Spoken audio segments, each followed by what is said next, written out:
Welcome to the Luthiers Podcast. I'm Jason Rodgers, and with me today, episode 169, episode is Gage Halland of Halland Guitars, and welcome to the show, Gage. Thank you, Jason. We're returning to the show, and we're having you on the show today because we're doing sort of a guitar show recap. You went to the LaConner Guitar Festival in LaConner, Washington, which is a pretty little harbor town on the North Sound. It's a pretty stunning place, actually. In one of the Washington places, like the many laws. La Center, La Push. I don't understand. Like where's the influence for that? Like it's probably French, but wouldn't it be Le Conner? I don't know. I went to public school. So we had this we had a recap with Joe Parker. Oh, yeah. After the Merrillhurst show, the Northwest Handmade Musical Instrument Show, and we talked about our impressions of that. So we could even hit upon that show as well. That being your first time exhibiting there, but let's do LaConner first because that's most fresh in your mind.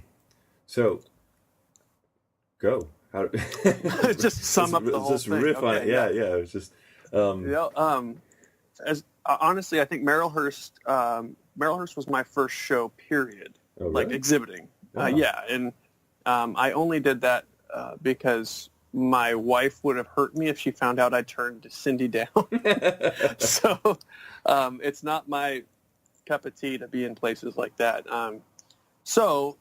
But it's a very different feel than LaConner. LaConner is very much I would say it's more trade show-like than Merrillhurst. Merrillhurst seems like a craft show, if that makes sense. Yeah, no, it does. And it was really, really interesting to be at LaConner and to be surrounded by guitar makers of, varying stages of their career and life in general, and seeing what everyone's work looks like. And everyone did have the singular goal there of selling something, and only a few people actually did. But I think that's a few is more than Merrillhurst. Yeah.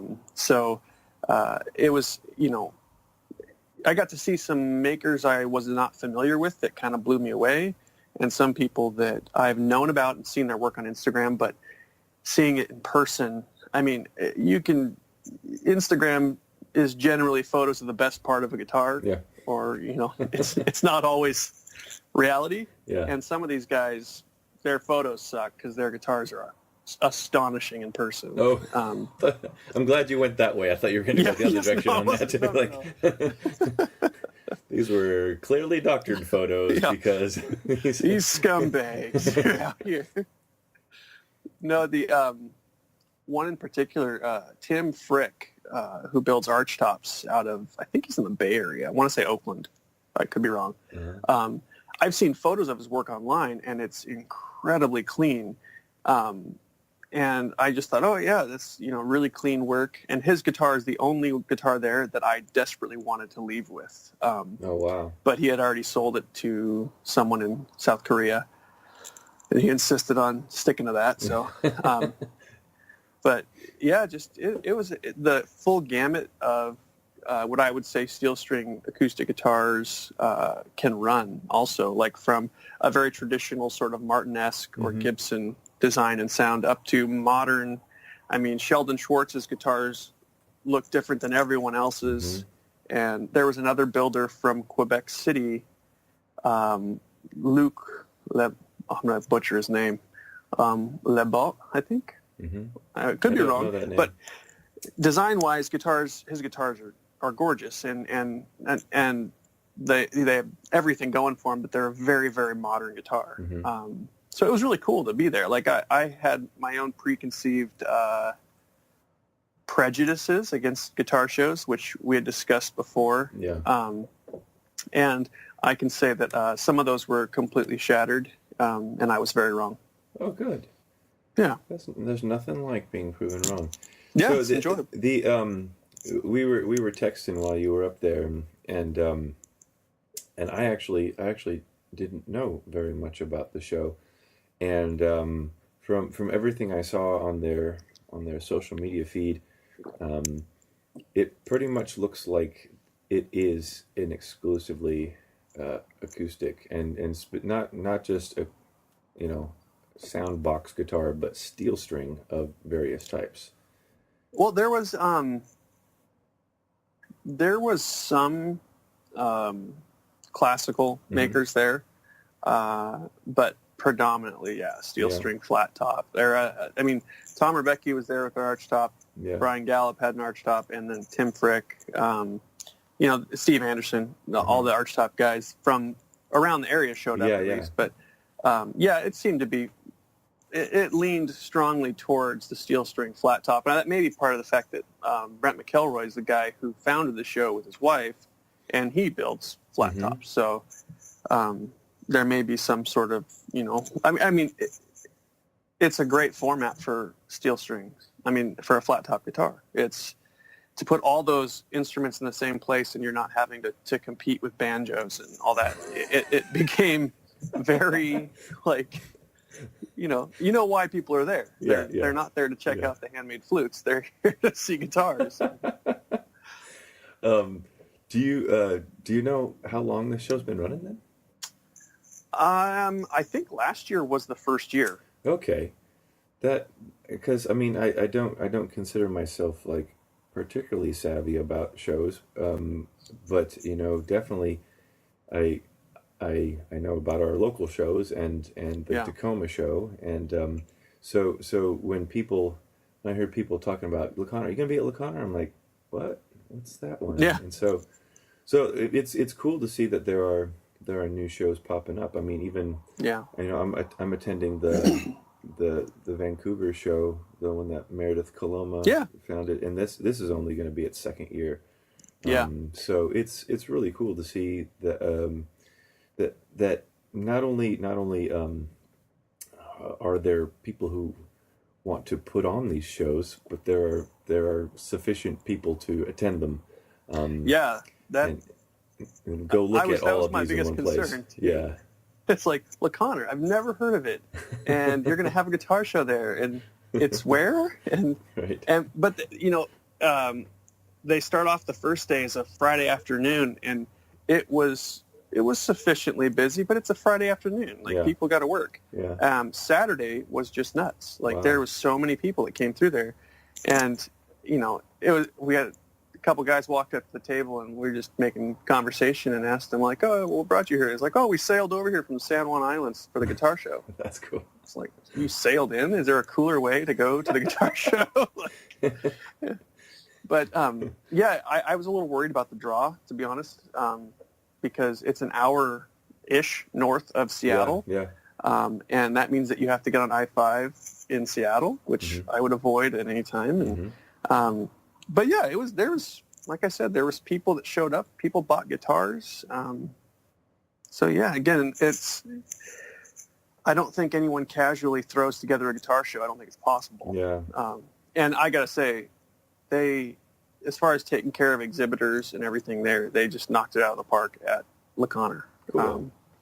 Really good food for 3 days and hot cookies every day. Like coming around, somebody with like little tongs handing you hot cookies. No, it's horrible. There's a kitchen that's adjacent, and you could smell them cooking. So about that time, sort of the hall would empty of luthiers, and there's just people walking around. There was probably some psychology going on here, because there's what is it like? Isn't that like a realtor trick to have like hot like cookies in the house, hot man. cookies Yeah. on a plate when you walk in to look at your future home? Yeah. And you just like so that same kind of feeling of like I'm home, and you spy a particular triple lot, and you're like, I'm home.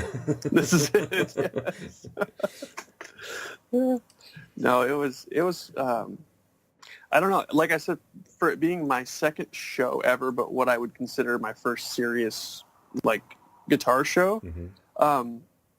it was interesting. Like I met some people that I knew of their work before, like Rebecca Erlacher Mhm. out of Sisters. I've known her for work for years, and I've never had a chance to play or hear her instruments. And she was right next to me, and her guitars sound incredible. And she sold a guitar in the show, which is cool. Like, that's hard to do, apparently. And yeah, just meeting some of the builders that are just, I would say, the people that are coming up at the same time right now. Yeah. And Canada has a really strong building community, I think, because they're guys that are coming out of there.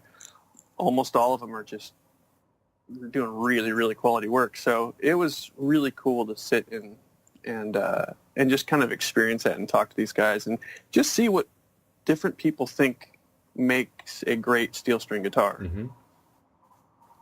That's cool. That so you've done 2 shows in pretty rapid succession then. Yep. I mean, and I'm on for Vancouver too. So oh, cool. Yeah. We'll see you up there. That was so the Marylhurst show. I know you had some comments to me about your location in the tables, and we'll let that be. We'll let those comments be in the past there. But in terms of general traffic and folks that you talk to, how did you feel about that? What were your impressions of that kind of setting? I think that within North America, the shows that are LeConnor's not going to be Woodstock, and it's not going to be Santa Barbara because it'll just never have the draw that those 2 places have. But as far as value, just being able to meet face to face and letting people hear the guitars in person is a huge thing. And for all of my comments about Marylhurst table placement, things like that, this show, I was like the first table as you walk in, and it's interesting to see, just to read people's faces. And I also watched how the different luthiers approach people at their table. And I noticed there's a lot of people that just sort of sit back and let people just do what they're going to do. And like, there's no sales pitch or anything like that, right? It's just like, you're going to check out the guitar. And I really feel like you can't pitch a handmade acoustic instrument because it's one of those, it's such a personal and emotional purchase that I can't say, oh, you need this guitar in your life right now. Yeah. You either love it or you don't when you walk by. And that's just the facts. And then there's guys, I was watching Butch Boswell, and the guy just like, he's best friends with everybody. And like genuinely, like everyone just wants to hang out with Butch. And so his approach was there.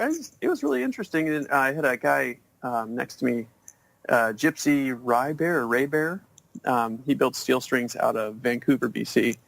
And he's an Australian guy and just really friendly. And like there's a dynamic that you have to develop, I think, to successfully deal with these. And Gypsy's, I mean, his table, he had people surrounding that table all the time because he had one of his brace tops out, and everyone's asking questions about it. And I was like, you're a genius. Everyone's stopping to talk to you. And then by the end of the weekend, I thought, oh man, you made a mistake because everyone stopped to talk about your bracing. And all the builders that came were like, "Well, what'd you do here? What's this?" So I don't know. It seems like there should be some sort of formulaic approach you could take to this, but it really just sort of seems like you hang out, talk to a bunch of people, get some impressions from players. Yeah, I don't know.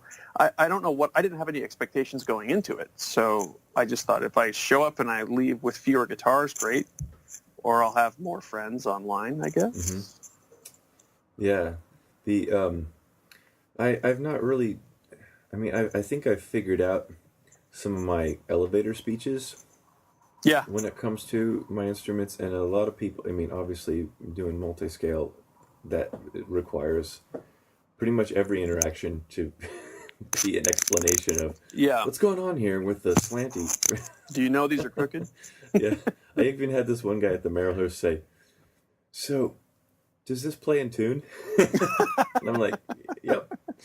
Is it supposed to? You've checked, so you've like checked with the scope every note. I'm like, no. So let me explain here. Yeah, no, I had to explain like the core concept, and then he was like, Yeah. oh, okay, because I think if people don't know what multi-scale is, one of the first things is like, why would you do this? This is you just like really kind of flew off in left field here, didn't you? No, Yeah. it's actually a thing that people do, and so I have my elevator speech. I'll stand by my table, and I always stand by my table. I never sit behind it. And as people walk by, smile and say, "Afternoon, how's it going?" And if anybody stops and pauses, you say, "Hey, let me know if you have any questions." And then they ask about like what's going on with this here. What have you done here? Yeah. So it's I've definitely this was my fourth show at Marylhurst, and That was the last Marylhurst show too. at the Marylhurst University.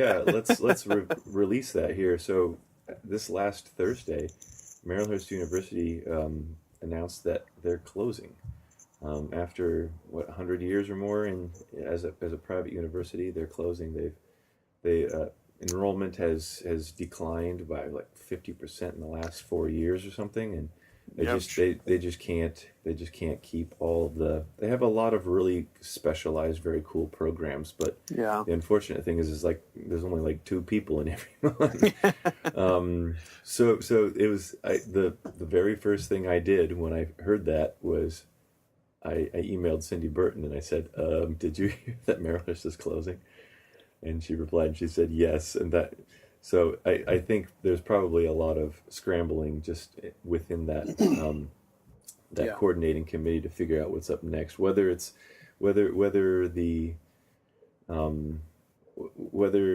the facilities could be used, rented out, or whether the show needs to pick up and move to another venue that's probably going to be something that people are scrambling to figure out within the next couple of months here, planned for next year. But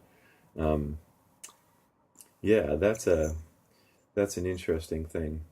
It's a bit of a bummer, but it seems like these shows also, all of them seem to have a lifespan. I mean Healdsburg is not a thing anymore. Yeah. And that was the show for a long time. For a couple decades. Yeah. Yeah. So this show, the Marylhurst show's 43 years. This year, 43 Seriously? Years. Yeah. Wow. I had no idea it was that long. That was one of the things that really blew my mind when I guess it was my second show there. There was a guy, I can't remember his name now. He was one of the founders of the show, and he got up on the microphone and said, "Thanks for doing this for this long, and never thought it would go this long, and well, there you go." Yeah. So that's to be seen yet. But I had been meaning to ask you a very specific question about your attendance at shows here. So you didn't tell me until maybe you told everybody else at the after party that you're staying in Portland now. You're staying. Oh yeah. Your family's staying in the Portland area. So the question that goes along with that is, did you make that you and your wife made that decision to not move to Montana, and did you kind of make a decision like, well, guess I better start doing some shows here because these are my people now? Is that where you went with that? No, well, I'm fair. I don't know if this is a general guitar maker thing, but I'm fairly antisocial by nature. Like, I've always done sort of solo things like building guitars in the shop alone. Yep. And I have this dream that I can do that and just sort of hand them through a slot in the door and never have to interact with the human race. And my wife, she's the complete opposite of that. And she's very, very social. And I wouldn't do shows if she wasn't there because she's there to sort of like buffer, let's say. That's and I can talk to people like no problem I don't know what it is, to be honest with you. But yeah, after we went to Montana in April, and we had to drive back through like 4 feet of snow. I thought, if I shipped a guitar yesterday, it'd be stuck on a mountain pass today. Mm-hmm. That would be really bad. And so on the way back, I just told her, I was like, yeah, I got to start doing shows, don't I? And she sort of hit me, and she's like, I've been telling you that for 2 years. But I did, and honestly, like I can admit I was completely and totally wrong about it. You know, you do have those interactions at shows that you wish you didn't have. Like, I had a guy at the Maryland show come up, and he says, well, how do you justify your price point over a guitar I can get at Costco? And I said, well, they're completely different things. Mm-hmm. And I explained it to him, and he wasn't getting it. And I said, all right, so let's say hypothetically you're buying a new guitar. And he goes, oh, I don't play guitar. And I'm like, why are we having this conversation? And 10 minutes later, you're like, oh, okay. Yeah. And his wife goes, oh, leave him alone. And they just walk off. I was like, did you just come to hassle? That's it? Wow. But that's kind of what I expected. I've heard from a lot of builders, like there's a lot of guys who are, like, I would call amateur builders that show up at the shows, and they want to have in-depth conversations about bracing or glues or finish or whatever. Mm-hmm. And I kind of expected that to be the case for all the interactions because I didn't know any better. And I was really pleasantly surprised when I just had some really great, genuine conversations with people that may have followed me or my work on Instagram. Mm-hmm. And then they show up in person and you meet them, and they're just awesome guys, like Dion Buse, who builds out of Calgary. And I've loved the cleanliness of his builds is staggering. It's amazing. And I always thought that my guitars were like restrained design-wise. And then I went to his table and I looked, and then I went back to mine. I was like, these are gaudy. Ugh. And he's just got a great design on his instruments. They're just beautiful. And it was just cool to meet these people and I kind of thought, you know, I'm a fairly competitive person. And I think that in my own prejudices, I assumed that was the case, but it really was like, we would do the shows. We'd all walk down to the brewery in Laconner and hang out and have beers and pizza for a few hours and just talk about everything. And it really is it's more community than I thought it was going to be in a great way. Like, yeah. And I don't like that word. The word community gets thrown around a lot, especially in places like Portland. And it's sort of, to me, is kind of an empty word to mean like, let's pretend we're very close because that's what we're supposed to do. Mm-hmm. But a lot of these guys, you know, they know each other, know about their lives. It was an interesting experience. Like I haven't experienced that in any other careers of mine. So I was happily wrong, mm-hmm. very happily wrong. I've you know it's not the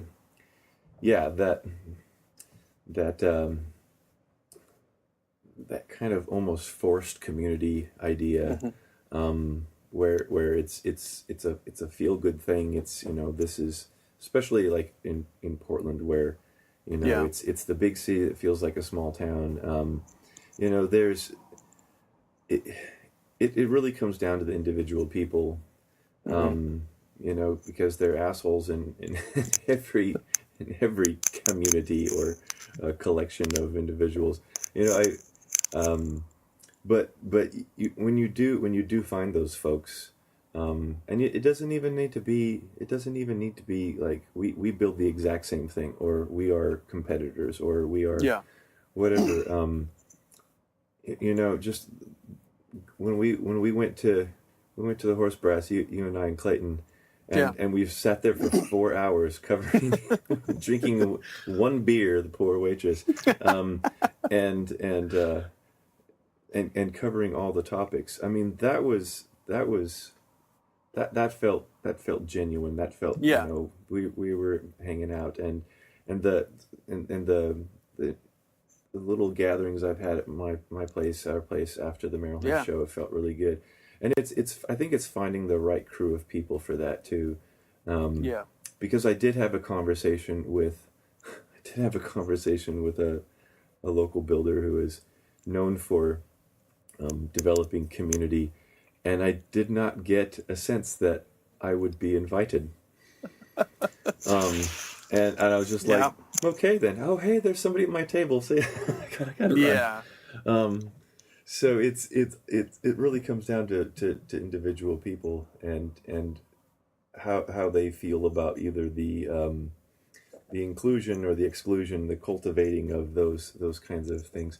And I don't know, maybe I think maybe I've also probably gone into some of these things with a little bit of a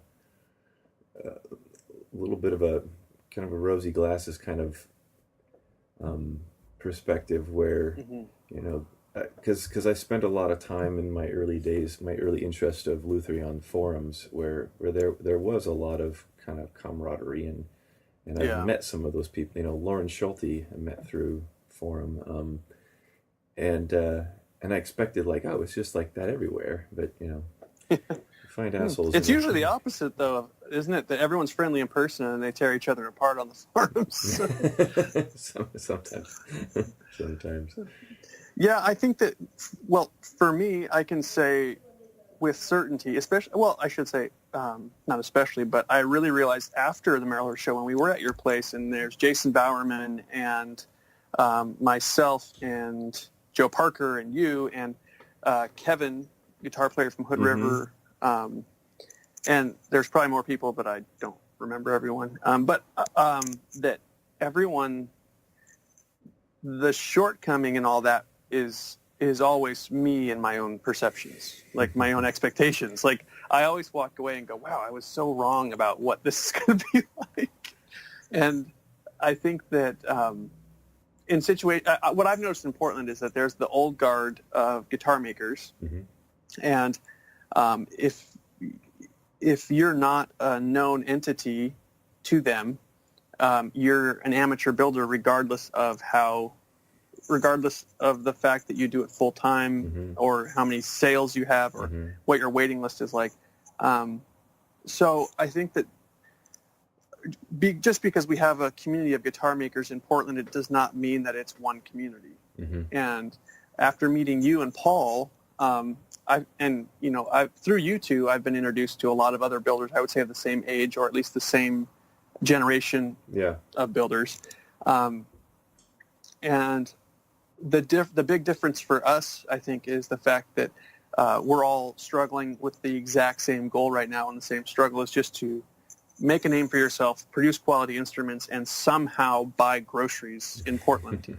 And I think that a lot of these guys who've been doing it for decades, they are established, they're known entities, and they may not even need to sell guitars at all. So the difference in where everyone's lives are, that plays a big role, I think, in this. Because when we're sitting in La Conner at the brewery talking afterwards, and Butch Boswell's married with kids, and Kevin Caton and I'm sorry, Kevin, and his wife Abigail are there, and they're having a kid, and we're all sort of in that same stage of life and trying to do this thing that seems impossible. And it is interesting to you're going through crap together, and I think that is sort of like a unifying, it's a common thread that we all have. And it's not necessarily guitar making, because there are people that make guitars, but they're not struggling to make guitars, and they don't necessarily relate to what we're going through. And I'm just now realizing, sadly, I'm almost 10 years into guitar making as a whole, as an amateur and then as professional. And I'm just now realizing the importance of having someone to call and say, like, what is going on with, not necessarily with the build, because Butch Boswell is one of those guys that just recently we've just been contacting each other and see each other at these two shows. And I've been to a shop in Bend, and we build very, very different guitars, very different. And I love his instruments, and I love his sense of humor, but we can commiserate about things that you can't on Instagram. And I think that having us, like, a sort of sounding board for, like, you wouldn't believe what happened to me today, this person. Right. And, he's got a way of bringing reality into it when I can blow things out of proportion in my head, and vice versa. So the community part of it has become important to me in Portland. And that was one of the things when I was in Montana looking at places. I'm like, there's 2 guitar makers within an hour's drive of here. Mm-hmm. And we build very different instruments. It may be a different type of, we might have a different struggle and may not see things the same way, basically. And Portland, because we're so saturated, it's not the right word, because sounds like a negative connotation a little bit, but we have a lot of, well, we have tons of instrument makers here. Yeah. And it's incredible. I mean, it's invaluable. And, I came back and I told John Grevin that we're not moving, and he's like, oh, good. He's like, that would have been such a mistake.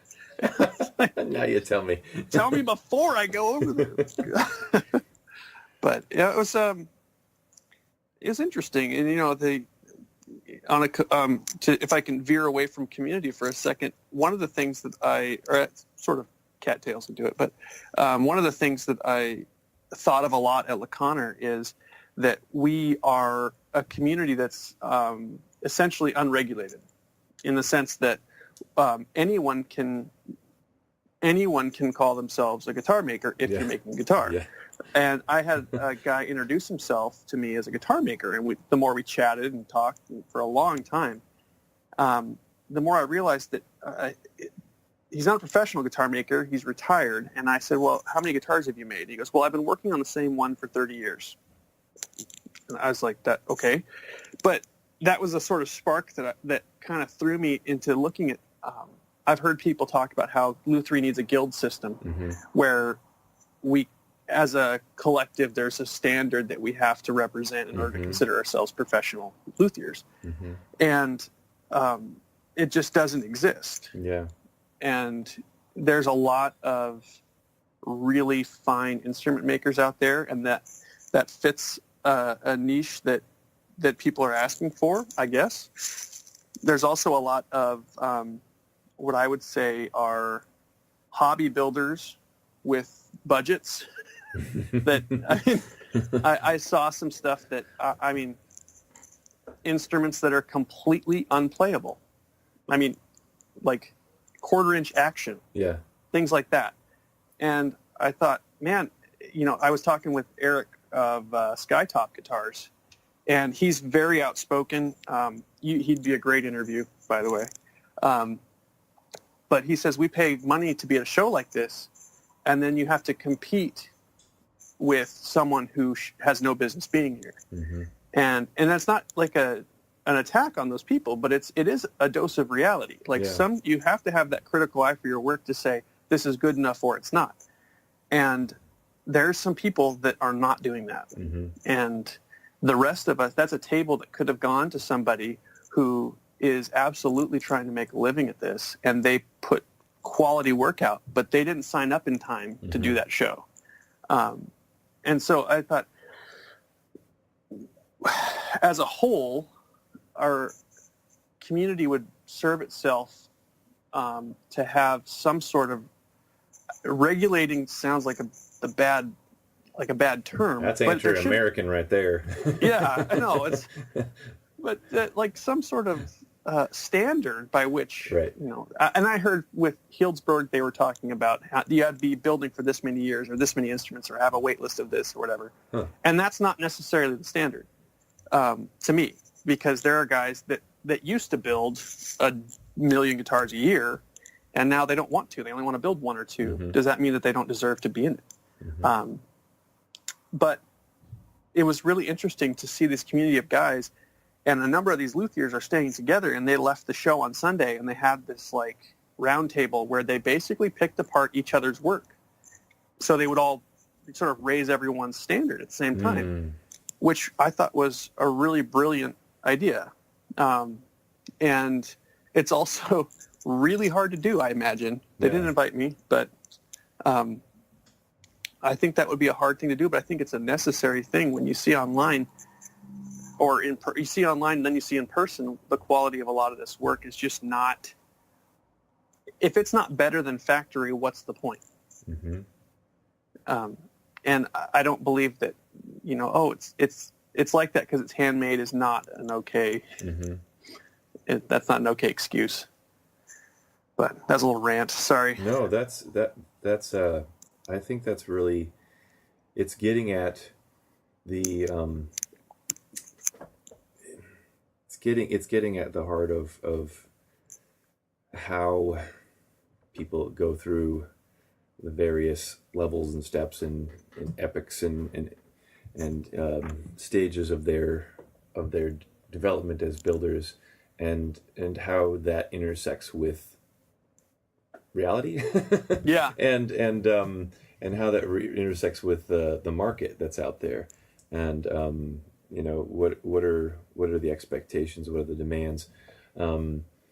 I think you're right that, but it's still, I think it's still on the topic of community, because really my hope would be that if somebody looked at my guitars and was just like, dude, this is crap, I would hope that they'd say that out loud. I hope that you say that out loud the next time you're holding one of my guitars or within eyeshot of my guitars, because this may not be the right time. No, I'm just kidding. Because I mean, it's the same thing I feel about. I know I've always felt about teaching. There's a lot of teachers that anytime there's the teacher reviews or something like that, and the principal's got to sit in the back of the classroom with a clipboard or an iPad, and check in boxes and stuff. There are people who come apart when that happens. I've always welcomed that in my classroom, because I want people to tell me, like, no, you probably should do it this way, or think about this, or here's something I observed. I would love that if I had that same sort of critique for my instruments, and so it would need to, maybe that's not the guild that you're talking about, but it is, and it's maybe not the community that we have, but if there was some sort of open forum for that kind of thing, where you're able to throw your instrument into a melee of critique and playing, a Thunderdome-esque, and just see what happens. I mean, that's something that I'm really interested in, is finding out, like, if somebody played one of my instruments like like they would expect to play it in on a regular gigging kind of thing, if they or sitting in the corner of the living room and grabbed by everybody who walks in the house, how does it hold up? Does my instrument have any durability issues with components or finish or anything like that? If my instrument is hung on a wall, or again sitting in the living room through a variety of seasons, what's the neck doing? And to find out why more isn't about that. your guitar in a case? Sore subject. Yeah. No, but I think you're right. But I think that for me, what I always think of also is that, where's this critique coming from? Mm-hmm. And I don't mean like that you have to qualify yourself to criticize my work. Yeah. But what I do mean is, if I have, for example, I had a guy come to the table and he looked at the guitars for quite a while. He refused to strum it or play it. I was like, you can play the guitars. He's like, no, I don't want to do that. And his only comment was, the very point of my Florentine cutaway, where the top and the sides meet, he says, I think that's too sharp, and that would stab you in the leg if you're playing. And I thought, well, that would mean you have the top facing your body, and you'd be pushing it into your thigh. It just, physically, it does not do that. So, and so there's those critiques that if I give my guitar to Michael Greenfield, I'm going to listen to every single critique he gives me.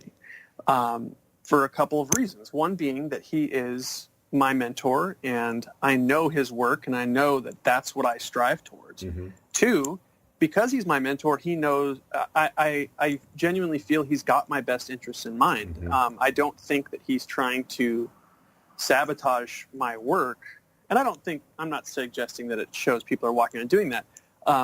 But there's those criteria that their critique has to be, to me, has to be justified by their own work. Yeah. And if their own work doesn't stand up, I'm not going to listen to somebody who tells me about, neck sets and they've got an 1/8-inch gap at the neck. Mm-hmm. I mean, so there's all these things that in a perfect world we could have it figured out. And it actually brings to mind when Mark Roberts sent out an email for the Luthier's lunch here in Portland. And I think it was Charles Fox had commented that this would be more valuable if we did just that. Like every time we got together, someone would bring an instrument, we would gather around and we would give constructive criticism. And the response was just crickets, nothing. Because I think that it's a scary thing to have your peers look at an instrument that you've made and you may think it's great, and then they say, well, what about this? What about this? Yeah. And I mean, I can honestly say I read it and I went like full pucker, like, oh, that does not sound fun. But I think it's one of those things that elevates the craft as a whole. So if we don't do that, we're going to keep making the same instruments over and over again.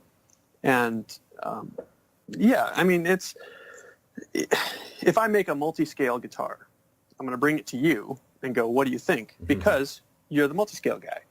If I have to build a Martin-esque style guitar or Gibson, I'll bring it to John Grevin because he builds those. Yeah. So I don't think that the criticism is necessarily applicable across the board, but I do want it. And aesthetically speaking, that was one of the other things about LeConner that shocked me is there's so many different tastes out there when it comes to what makes a good-looking guitar. And the things that I love about a modern fingerstyle guitar are really off-putting to somebody who doesn't like that. And they look at it as you just wasted a bunch of expensive wood because it's not the right shape. And I don't know. I'm going to rant if I keep going. So no, it's okay. I think this is what this is about.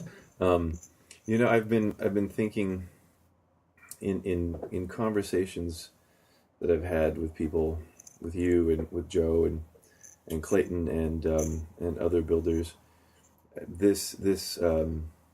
And it gets back to that sort of most basic and fundamental point that we are individuals in our shops where there's a process and an aesthetic that is unfolding in the creation of an instrument. And some people are very good at the marketing side of things. They're very good at snapping photos and having a goodly output of posts in social media. Some people even go as far as taking out paper ads or paying to have placed posts in Facebook, Instagram, or whatever. But for the most part, we have our skills and focuses and our talents elsewhere. And so perhaps this community that we're constructing here in this conversation, where you have some genuine relationships with others who may have maybe a wider skill set in terms of their knowledge and ability to do sales and marketing, to do photography, to do maybe sound sample recording or things like that. Yeah. To have that sort of built-in QC, friendly critique process forum Yeah. Maybe it is that sort of community that is filling in all of those kind of departments that would be, if you were talking about a large company, or even, a medium-sized company. You've got your builders, you've got your woodworking people, maybe you've got your finishers, you've got somebody in the office taking care of the books, you've got somebody who's designing your website. So it's maybe community, maybe going a step farther and calling it a cooperative. Yeah. And through that process, you're still probably not going to get the same sort of level of I guess screening for various thresholds of quality and finished product that you would in a guild system, but you have more of those checks and balances, and you have more of those. Because you can, man, how many times just in your own shop with a particular instrument or a particular tool or a particular process that you're thinking about, do you suddenly look up and you realize you are so far down the rabbit hole that you're like, how did I get here? Where am I? And you're trying to retrace your steps and finding out, like, wow, that I need to completely scrap that, because the amount of time and the amount of energy it just took me so far away from the actual goal. You lose perspective. Yeah. So, and I don't know. I would say that I would like to be part of such a group of people. Yeah. If they'll have me. No, I think you're right. I think that the hard thing is there's a lot of people. Not everyone sees guitar making as the same thing. Mm-hmm. Some people see it as an art in itself. Yeah. Some people see it as tool making. I think John Grevin says that he makes tools for musicians. And you mean like musical tools? Like I thought you meant people who get a little just bit make tons crazy. of jigs and fixtures. There are those people too. But there's this. I think that really is the difference, is that if you consider your work an art form in itself, the idea of someone criticizing it or telling you how that should go is counterintuitive to creating art as a whole. Mm-hmm. It should be this unbridled thing, right? Well, if you're making tools for musicians, then you are bound by what musicians tell you is the best of these things. Mm-hmm. So you may be open to critique, but if it in any way encroaches on what you think makes the finest tool for the job, mm-hmm. you're not going to pay attention to it. Mm-hmm. And so I think that I tend to fall in between, where mm-hmm. I think of, I am making tools for musicians, obviously. If it doesn't function as an instrument, what's the point? Yeah. But I want to make the most beautiful tool I can. Yeah. And so it's hard to put a group of those people together and say, this is what we're going to critique, because there may be someone who's like, for me, I got this weird thing about body shapes, and some of them just like make my skin crawl, and I can't explain it. And it doesn't mean they're wrong. It just means that my own weirdness. No, I get that. I get that. And then there's people that like the shape, the visuals don't matter at all, and they'll look at it and they'll go, there's like a steel wool scratch on a fret, one fret. It's probably the 21st fret too, so you'll never touch it. But there's those people, right? Then you get the engineer guys who are like, well, the angle of this and there. And so sifting through that and coming out with a usable, or at least applicable, standard or critique that you can work with could be very difficult, I think. Well, you just because have to set out some guidelines. I think you'd say, hit me with your ideas about this instrument in terms of its engineering, functional, structural fortitude. Hit me with your aesthetic, your honest aesthetic evaluation of my choices of woods and colors and shapes and things like that.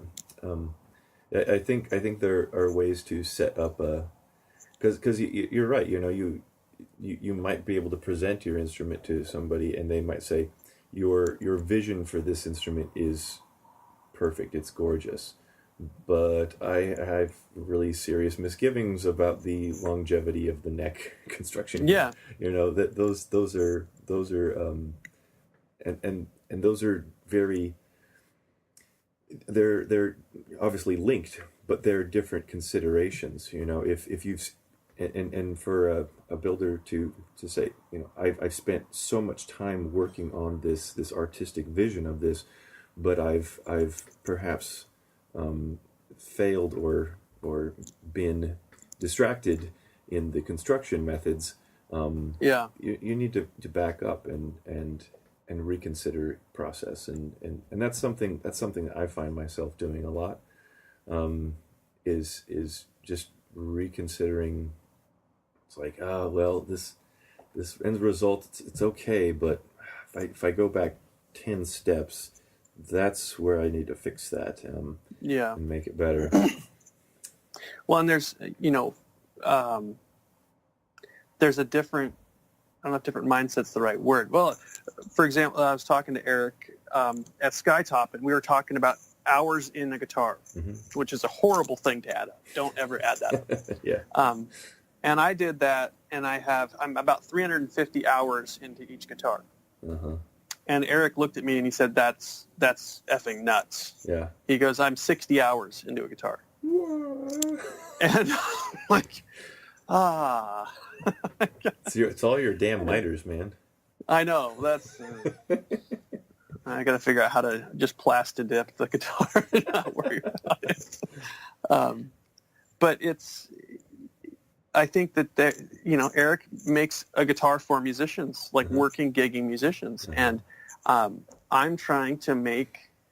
I'm trying to live up to my mentor and my apprenticeship, and I'm trying to make guitars that way because I really love those style of instruments. Mm-hmm.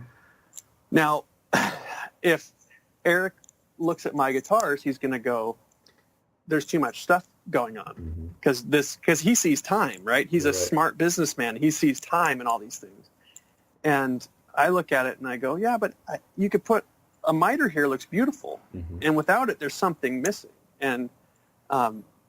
So I think it's one of those things you always look through the lens of your own work, but I don't think it's fair of someone like, I don't want to use names, but I don't think it's fair for everyone to critique everyone else's work when sometimes their philosophy surrounding the work is so opposed to the other that critique would essentially just sort of stomp on the spirit of that work. Mm-hmm. And there are absolutely guitar makers out there that know that they're building guitars for somebody who they can afford a really nice Taylor or Martin. I'm not including Gibson because they're not nice. And they don't spend their money there. They search out a small builder to make them something that may not be perfect, but it means an awful lot to them. Yeah. And I think that's a really noble. To me, that's a really noble cause, is to not appeal to the highest dollar amount, but to appeal to the person that's going to mean the most to them. And I would use John Grevin's work as an example. I mean, he's not the highest priced guitar out there. And, when he talks about his guitars, someone asked him, what's the key to his sound? And he said, miter gaps. Mm-hmm. And he knows exactly what is going on with his guitars. Yeah. But you don't see John Grevin's 2,700 guitars come up for sale very often. Uh-huh. So they're bought by people that love them dearly. Quality, yeah, and they hold on to them forever. Yeah, that can't be said about everyone's work. And I think that there's something noble about that sort of approach where, John could probably raise his prices and people would still buy him, but he likes the fact that he can send, someone in Japan that's just obsessed with his instruments because John's a big deal over there, can afford one of his guitars, and it's not an outlandish expense. Mm-hmm. So I don't know. I mean, I don't think we've solved it today. Yeah. But and these are just some of the things I was thinking about there. Like, I'm incredibly self-critical.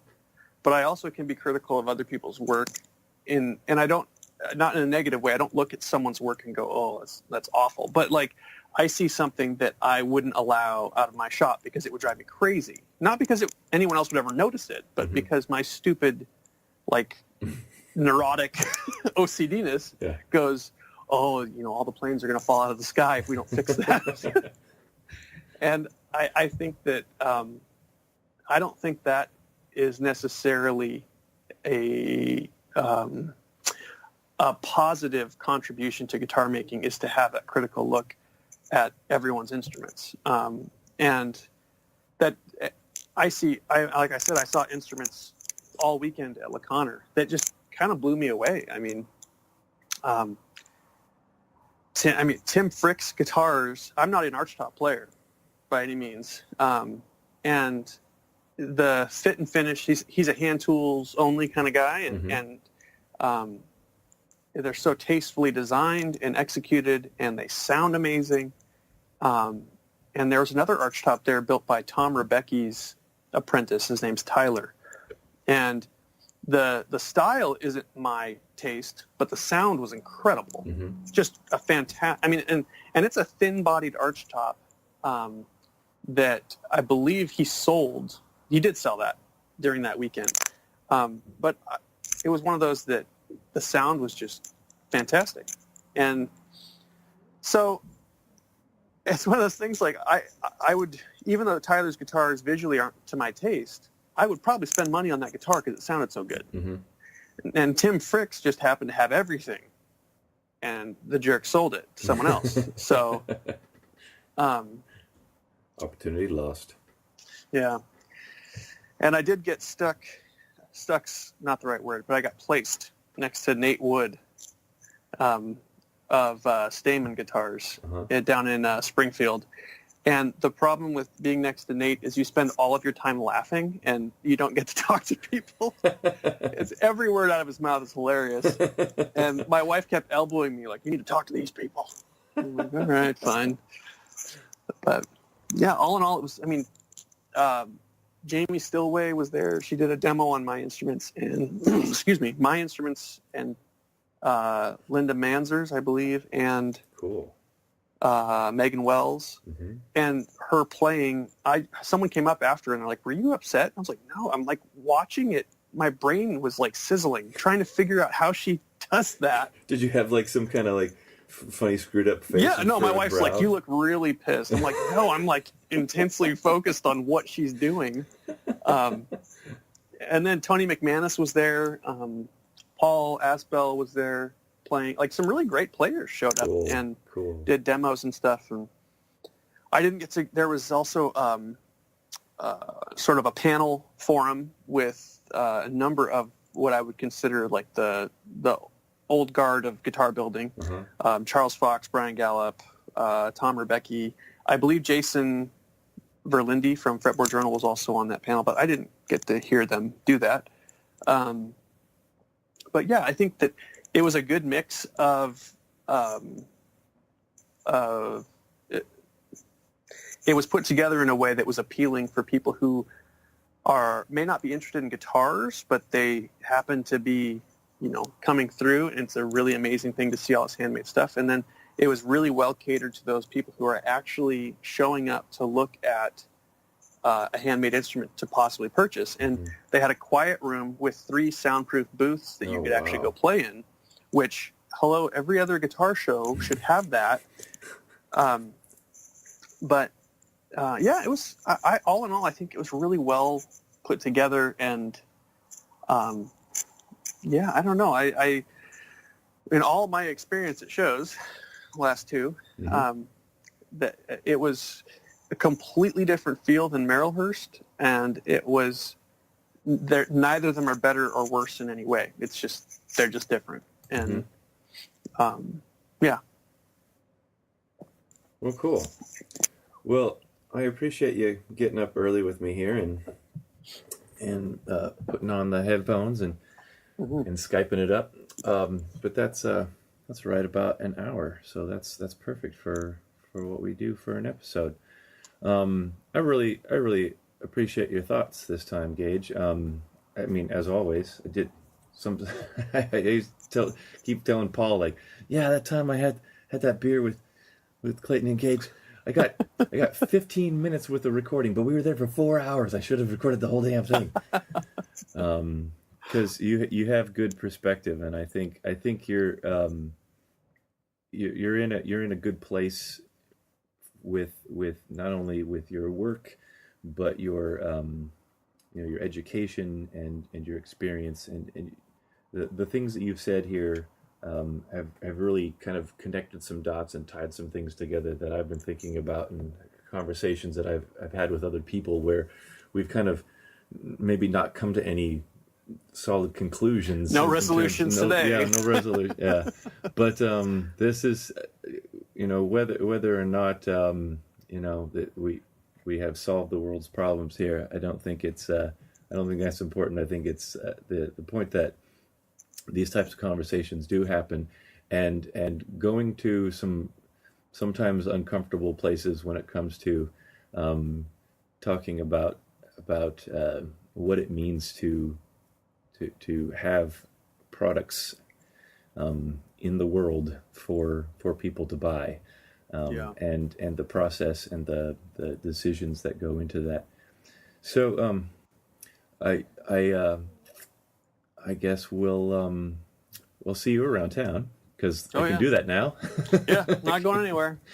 And but otherwise we'll also see you in Vancouver, and hopefully we can at Vancouver, the Vancouver International Guitar Festival, we can do some recording, some little chit chats here and there. Yeah. And we'll go get a 4-hour beer. And we'll go get a 4-hour beer. All right. Well, thank you, Gage Halland, and you have a good rest of your weekend, and we'll see you around. All right. Thanks, sir. Talk to you later.